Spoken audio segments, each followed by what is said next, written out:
And I want you for all time. Hello. Oh, I'm the Wichita lineman.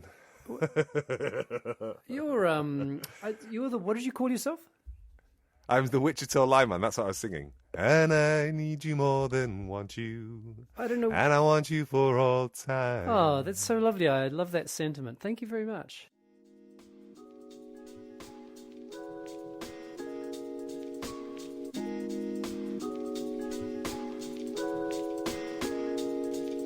This is a podcast in which two friends talk about the pleasures, absurdities, and imperfections of being human. I'm Simon Ellis. And I'm Lee Miller. Welcome to Midlifing.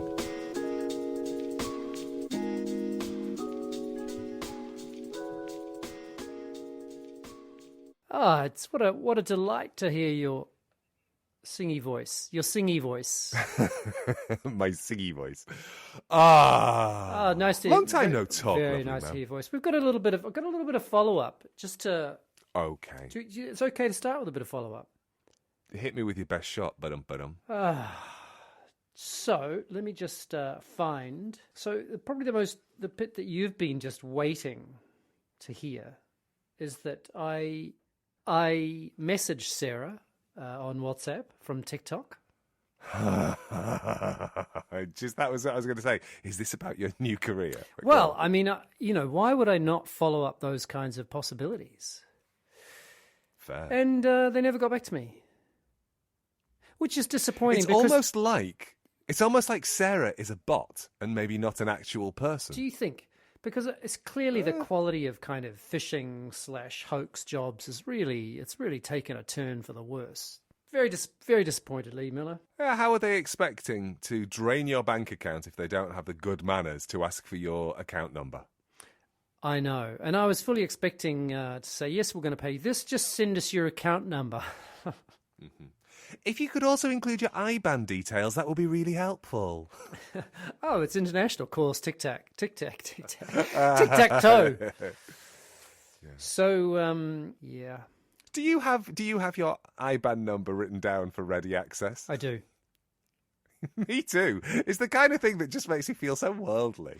Yeah, well, especially when you're trying to send bucket loads of money to another country, as I have been doing. Which leads us to another follow-up, I'm sure. I'm not cut out for foreign exchange, I tell you. How's it all going? That's not really follow-up, but yeah, it's so it was supposed to be signed yesterday. And just to finish the foreign exchange thing, is pretty much every time I did it in smaller amounts because that reduces risk, but pretty much Lil had some money of hers shifted over, and she basically hit the peak for the month, and I pretty much got it every time I would hit it just at the lowest kind of. So I think it cost me like €600, meaning lost, maybe even a bit more in terms of exchange. So anyway, but I didn't like that. I was definitely not cut out to be an FX trader. I think what you needed, I should have just said, listen, I'm going to put it all in my mum's hands, because that's what we did. We just said, Irene, can you deal with all of this? Yeah, my mum. Yeah, she did it all. She. But I would have had to get the money to your mum's account. She's a wizard. I'm sure she would have figured it out. I think she might be a secret trader that I'm just not aware of. I just wish I would have loved to have done that. Although I'm not sure Lil. Although by that time it was just my money, so I could do what I want. But you could funnel your money into an 84-year-old woman's bank account without any what could concern. Possibly go wrong? Imagine she'd have another bit of fan mail. Post-micturition syncope in the setting of a lower urinary tract infection. Thank you very much, whoever sent that in. So that would be exactly why she passed out. Thank you so much for us understanding the human body there, Corbetron. Yeah, that was just one more time. Once more with feeling post-micturition. Is that how you say it? Post-micturition, yeah, because that's and after is it syncope or syncope? Syncope. It's spelled syncope. Syncope. Post-micturition syncope in the setting of a lower urinary tract infection, which is why Irene passed out. Thank you, Corbetron. Thank you for. There we go. I'm not sure this is the kind of fan mail we normally get. This is the kind of fan mail that I want, because when my mum's body fails her and she just goes, "Oh, I passed out and then she doesn't tell me why," then Corbatron can say, "This is why," and I can go, "Brilliant! Now I understand." Everyone needs every podcast needs a doctor listening in the wings, don't they? I mean, like a doctor, Absolutely, like a medical doctor. Yeah. Not a shit one like us. I'm just going to do a little tap dance for you, and I'm going to ask you, what's your motivation in this moment? So if I were to make a sound for you, I'm going to make this sound. Boo! Okay. What sound does that make you think of? What does that make you think of? If you could think of boo, think of Bob making that sound. Boo! Boo! It's a little bit of the Strictly Come Dancing's theme tune. It is. That's exactly. That's. Boo! There we go. It was the Bob that helped me. Because Bob, we used to do that all the time. Because when Lil and I would come over and we would watch Strictly Come Dancing many, many moons ago. In fact, moons. And you would get so angry about Bruce Forsyth. Oh, I love that. That's what you remember. Because you were apoplectic with rage that he was allowed to be on the television. It's still, I still smile at his passing. Wow, that was dark. It was a little dark. It's not true, but yeah, he really was but we used to watch it a lot, didn't we? We did. I think we stopped. For sure. Well, I stopped anyway when that. Anyway, doesn't matter. But do you know what I've done this week? I've supported some colleagues who submitted a funding bid, which is using Strictly Come Dancing as a case study. That's the kind of dance research we do. I am at a loss for words. Do you know what it's about? I guess you don't. No, I don't know what it's about. Because I'll just say briefly, because I think it's kind of interesting, which is, so since 2017, I think I've got that date right. I should know, given how much time I've spent with the bid. Strictly, the BBC has spent, Strictly has included a deaf or disabled celebrity on the show. Yes. And the BBC has spent truckloads, millions and millions of pounds on, you might just call it their EDI, their equity, what's the middle one? Diversity and inclusion agenda, right? Millions and millions of pounds. And yet they have no sense, and Ofcom's had the Office for whatever it's called, their regulator, has said they have no idea whether the money makes any difference to people's lives. And so this bit of research is going to go, let's find out. Let's find out if people's attitudes or behaviours are changed as a consequence of that particular wad of cash being spent. Oh, that's fascinating. Don't you think? What valid and valuable research. Don't you think? I'm glad I sold it to you. Yeah. So if our AHRC listeners are listening, then support the fucker. Similarly, yesterday I was talking to a colleague about research, and he was telling me how he was on Strictly not that long ago as part of the Canduco sort of stuff. There you go. I hadn't realised that, even though I probably watched the episode. Yeah. I haven't watched it for years. I have not watched it. Yeah, in fairness, I'm not sure that I have either. So, have you got some content? Have I got content? I have a little bit. Oh, I like the way you said it like you've got, have I got content for you? And then you went, a little bit. Yeah, I mean, a little bit. I've got something that I've been thinking about, but I'm curious if you have content, because I'm perfectly happy to have my content knocked off the top of the charts. I do. I have several possibilities, but how do we decide? I think you start with one of your several. Just start, okay, and then I'll keep mine in the pipes, as it were. Okay, I'm going to tell you a story about human resources. Or as they're known, HR. Although actually at my university they're called people. Just people? Mm-hmm. They're not even called like the people team. It's just like you need to contact people. It's really confusing. This seems really unhelpful. Can you narrow it down? No, just contact people. Which people? I'm going to get my people to talk to your people. But which people are going to talk to which people? I'm so confused. I don't know. Okay. So this is just going to back up.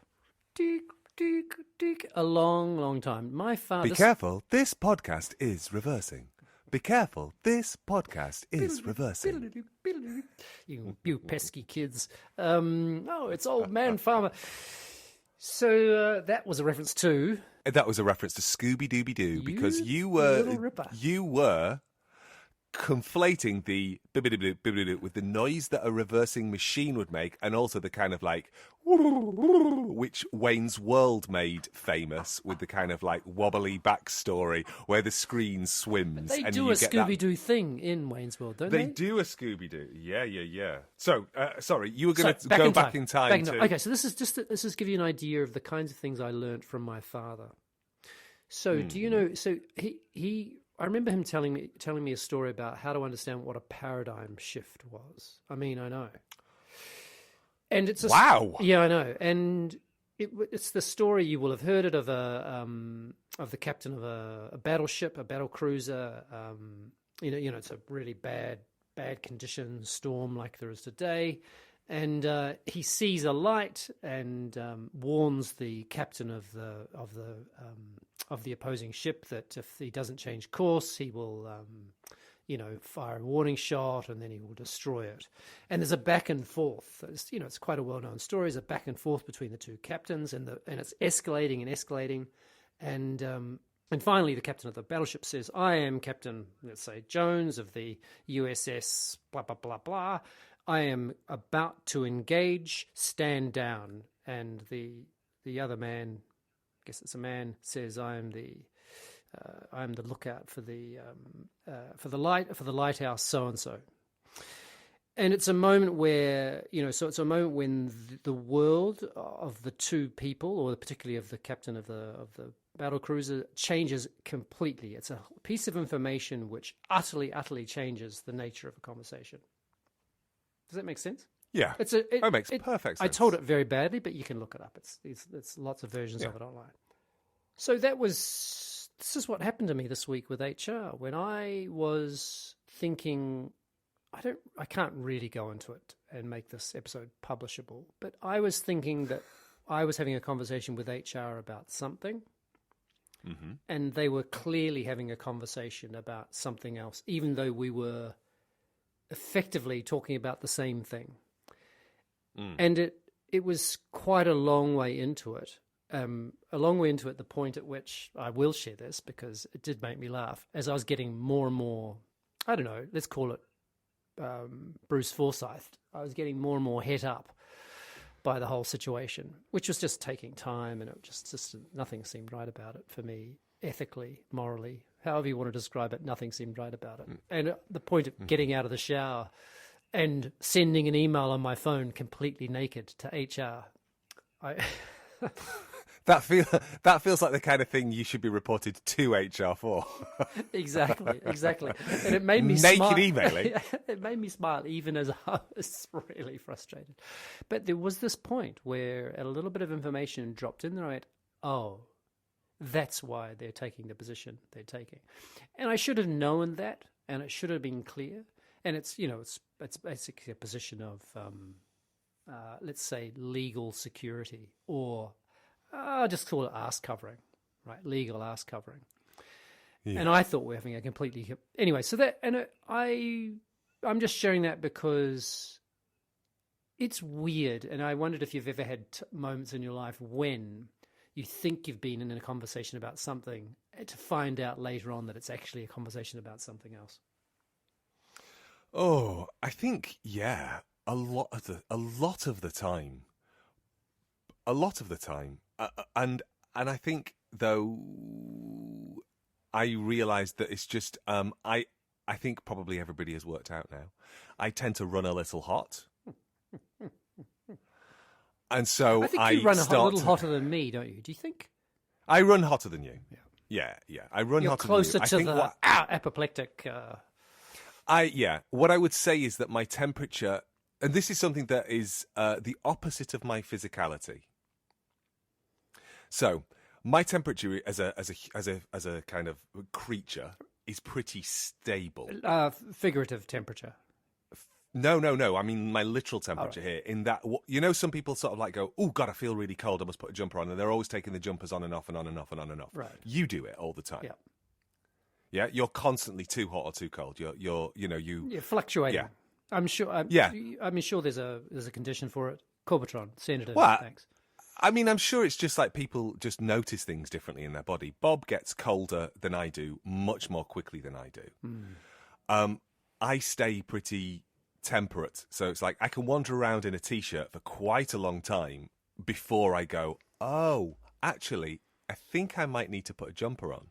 And I can be wearing a jumper and suddenly, and like for a long time, they go, oh, I think I'm actually quite hot. So it's not one of those things that so you don't notice. It's that you don't notice it, or that I think it is probably that it's. I don't know if it's quite that I don't notice it, and it's more that I creep up slowly or I creep down slowly, so I can sort of sustain a temperature. But the downside is it takes me a long time to warm up if I'm cold.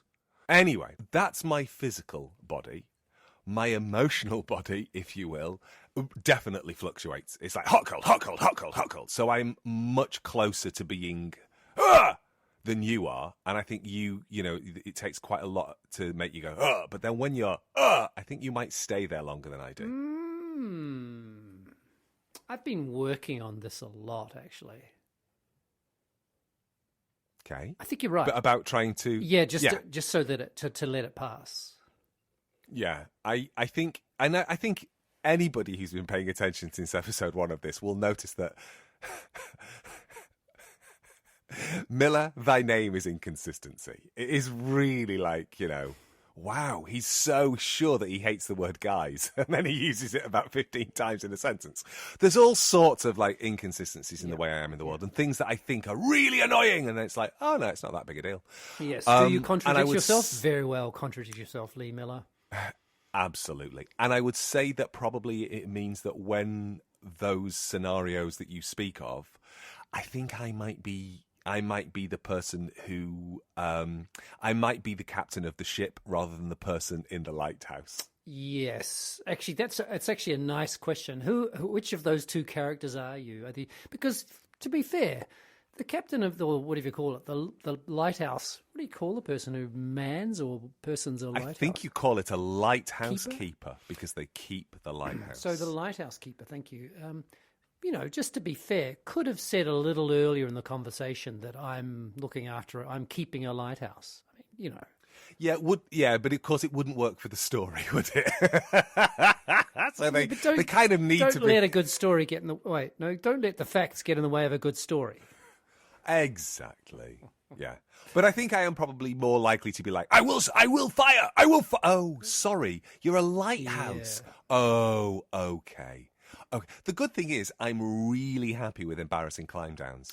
Yeah, same. Actually, and what a beautiful ability to have, or beautiful capacity, or whatever you'd say.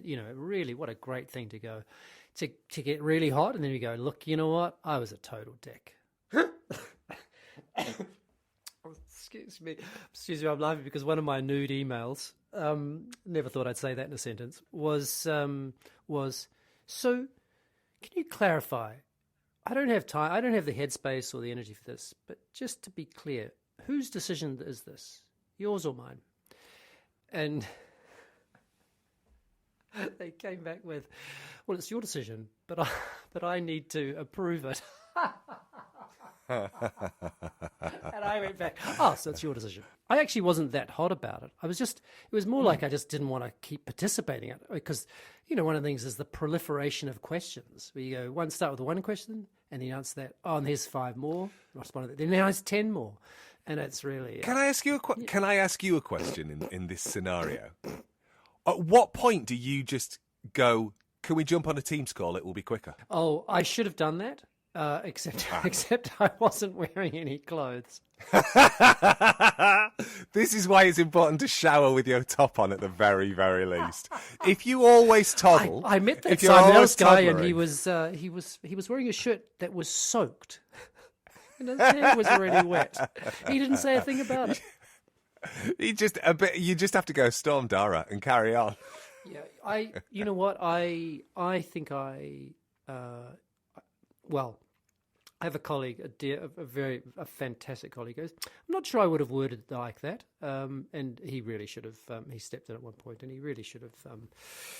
It was a thing about, I thought I was doing something.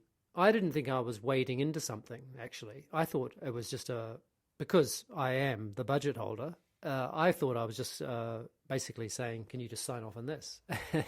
And that's when it didn't. And I went, "Oh, it's not happening like that," which of course I know now. Yeah. So I mean, also the thing which is about temperature, which I think is very very interesting. And but you're right. It should have been done on a Teams call, just to clarify what was, because I think at that point. Also, this is a person who I have never met.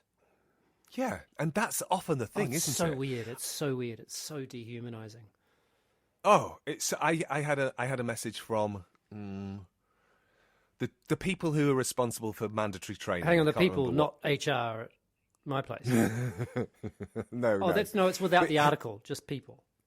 But you have to say just the people.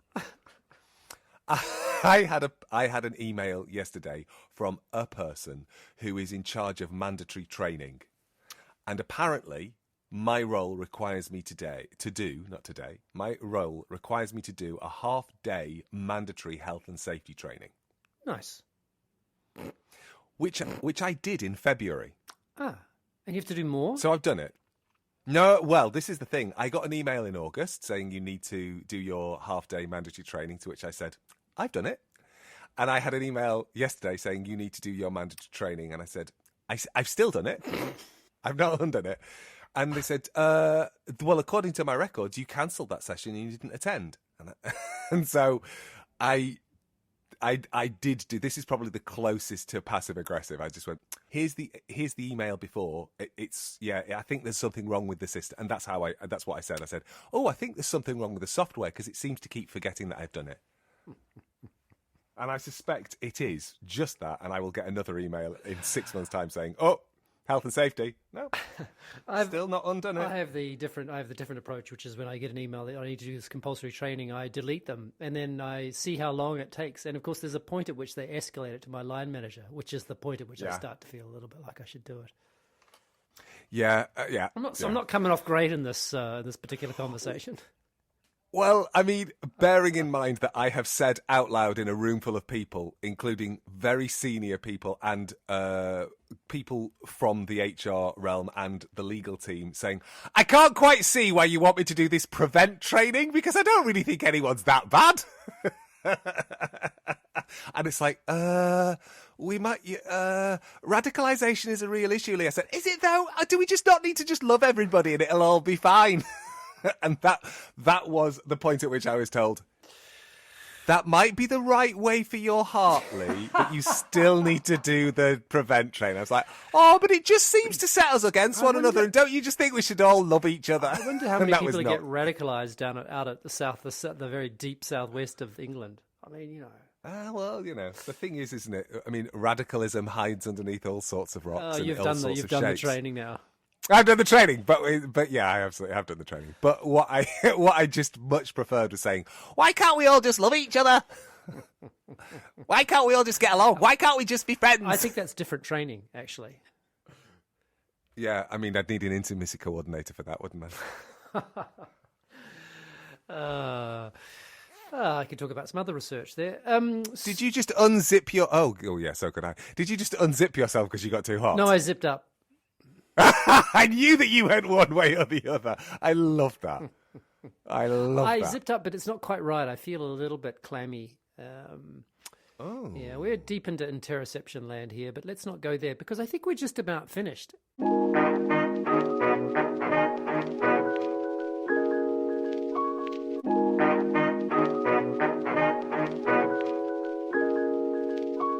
Goodness me. There's you. I think we are. Oh well, I don't want to. We've run the gamut. Yeah. No, it's good. We should definitely stop. But it was a delight to talk to you. I'll see you next week. But wait. I just want to say I don't have any internet. My internet broke. How are we talking to each other? Just on the telephone. Yep. Yeah. And so I'll have to. But curiously, it happened the week that I decided to leave my current provider. Isn't that curious? It is a coincidence. I think it is a coincidence. But yeah, I pay a huge amount of money, and I realized that for the last couple of years I've been getting 10 megabytes down